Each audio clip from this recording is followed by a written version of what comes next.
எனக்கு பிரியமானவர்களே, அவர் நம்மை பார்த்து என்ன சொல்லுகிறார்? உனக்கு வேண்டியதெல்லாம் நான் உனக்கு செய்வேன். ஹல்லேலூயா.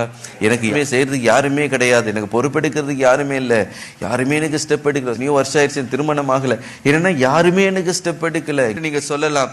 எனக்கு பிரியமானவர்களே, 3 காரியத்தை நாம் காண முடிகிறது. முதலாவதாக, மீட்பின் உறவினராக அவர் என்ன செய்வாராம்? நம்முடைய தேவைகளை நிறைவாய் அவர் சந்திக்க வல்லமை உள்ளவர். இரண்டாவதாக, மீட்பின் உறவினராக அவர் இருந்து உங்களை எப்படி மீட்க போகிறாராம்? ஒரு நல்ல ஆச்சரியமான எதிர்காலத்தை கொடுத்து நம்மை மீட்டுக் கொள்ளுகிறவர். மூன்றாவதாக, அவர் மீட்பின் உறவினராக இயேசு என்ற நம்முடைய போவாஸ், நம்முடைய பின்வரும் சந்ததியையும் கனப்படுத்தி ஆசீர்வதிக்கிறவராய் இருக்கிறார். ஹல்லேலூயா.